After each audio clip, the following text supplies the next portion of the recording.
आइए मित्रों, हमारे YouTube चैनल स्वाध्याय में आपका हार्दिक स्वागत, अभिनंदन। आज हम आपके लिए लेकर आए हैं महाबलवान भगवान हनुमान। इस विषय पर संक्षिप्त छोटी सी ज्ञान चर्चा आपसे करेंगे। अगर आपने हमारे चैनल को लाइक और सब्सक्राइब नहीं किया है तो आपसे निवेदन है, कृपया चैनल को लाइक और सब्सक्राइब अवश्य करें। अंजनी पुत्र पवन सुत शंकर सुवन केसरी नंदन आदि पद संत शिरोमणि कवि शिरोमणि भक्त शिरोमणि कली पावना अवतार श्री तुलसीदास जी ने महाबलवान भगवान श्री हनुमान जी के लिए प्रयुक्त किए हैं।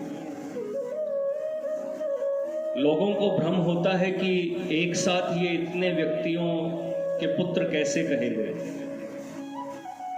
किंतु वस्तु स्थिति पर विचार करें तो सब सुव्यवस्थित ही है।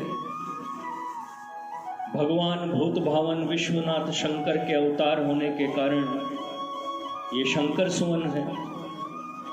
आत्मा वे जायते पुत्र है। इस शास्त्र वचनानुसार वानर राज केसरी के औरस पुत्र होने के कारण इन्हें केसरी नंदन कहना सर्वथा सुसंगत ही है। पुंजिक स्थला नाम की अप्सरा शाप भ्रष्ट होकर कामरूप वानरी के रूप में अवतरित हुई। एक बार वह मनुष्य रूप में दिव्याति दिव्य वस्त्राभूषण से सुसज्जित हो पर्वत पर विचरण कर रही थी।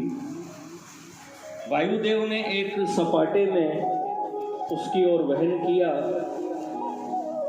उसने तुरंत कहा, कौन मुझ पतिव्रता का स्पर्श करके अपने सर्वनाश को आमंत्रित कर पतन के घोर गर्त में गिरने को लालायित हो रहा है। सर्व प्राण वायुदेव बोले, देवी ऐसी बात नहीं है।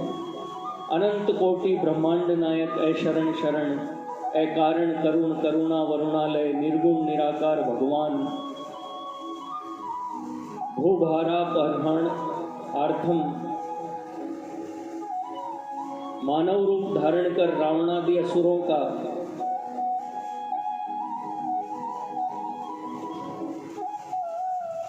नाश करने के लिए अवतरित हो रहे हैं। मैं उनकी सेवा के लिए तुम्हारे उदर में पुत्र रूप में आना चाहता हूँ, कृपया क्षमा करें।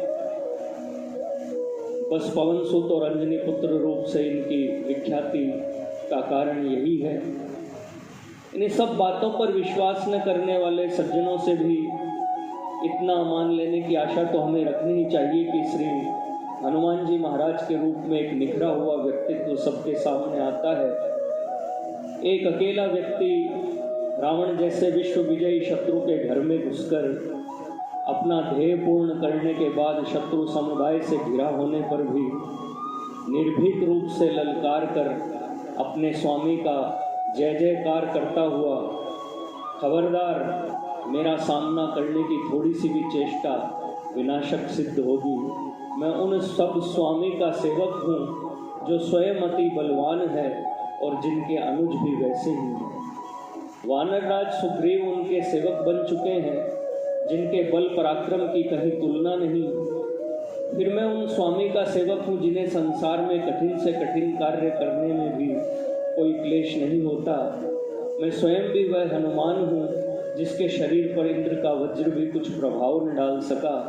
समस्त संसार भी शत्रु बनकर अपनी सेनाएं मेरे सामने भेज दे तो मैं उनका विनाश करके ही छोड़ूंगा। याद रखो, मैं वायुदेव का पुत्र होने के कारण उतना ही बलवान भी हूँ। अजी और कहीं यह डींग हाँको, पता भी है यह रावण की लंका है जिससे सभी देव दानव मानव थर्राते हैं। भोगी, हमें इसकी चिंता नहीं। एक क्या हजारों रावण भी अकेले मेरे सामने नहीं टिक सकते।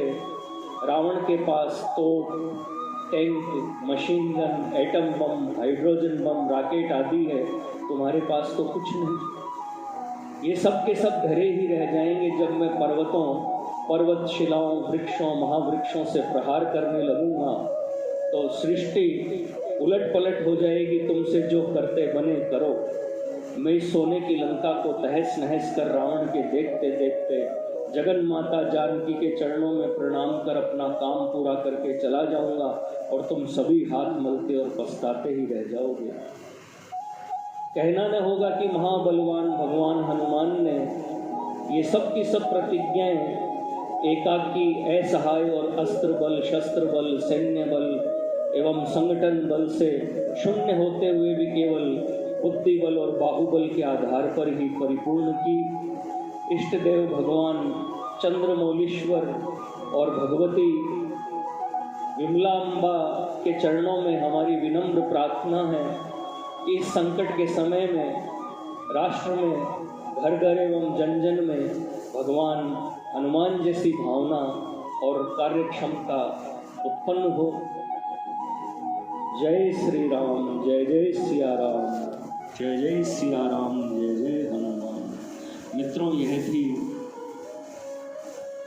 महाबलवान भगवान हनुमान के विषय में छोटी सी ज्ञान चर्चा। अगर आपको हमारा चैनल पसंद आए तो इसे लाइक और सब्सक्राइब अवश्य करें। धन्यवाद।